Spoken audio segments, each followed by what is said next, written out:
Now the next part of the process is to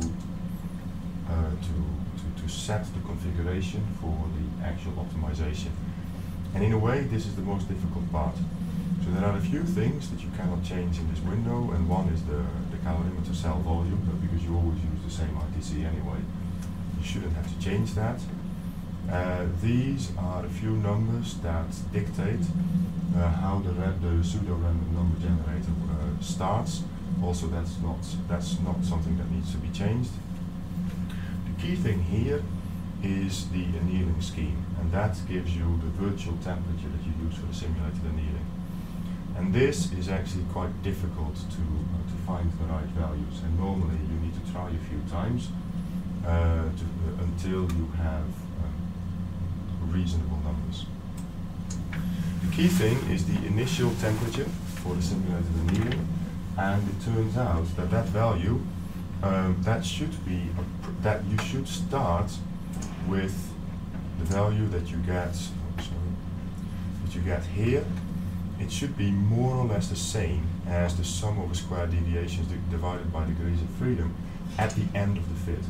But of course, the first time that you analyze some data, you're not going to know this number, so you don't know what to type into this box. And what I noticed with your data is that you have some data points at the beginning that I already know are not going to be reproduced well. So what I'll need to do is I need to make sure that the initial temperature, so this is going to give you a relatively big problem in your fit. So what I need to do is make sure that this number here is not too small. So I'm going to set it to 100,000.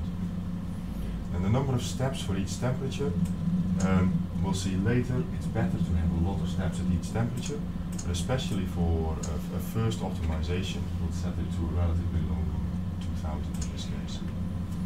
And the temperature step, it should be at least 100, but what I like to do is to set the temperature step so that you basically go through the entire temperature range in 100 steps.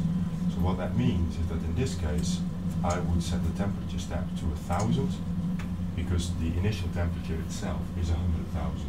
So if I go down 1000 degrees, or 8 degrees, then I go from 100,000 to 99,000 to 98,000, etc. So it means that the fit doesn't take too long.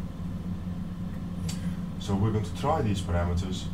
We then go to use current active folder. So that is still the one that we set before.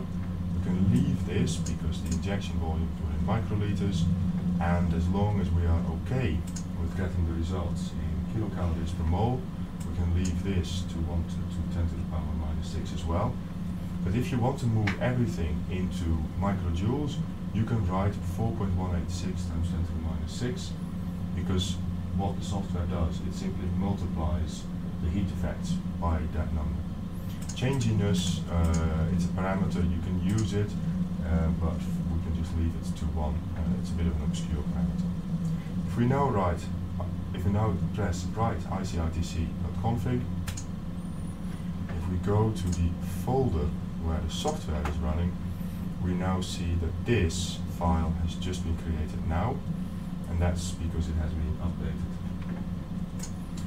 So that's the last thing that we need to do in this software before we actually optimize the data.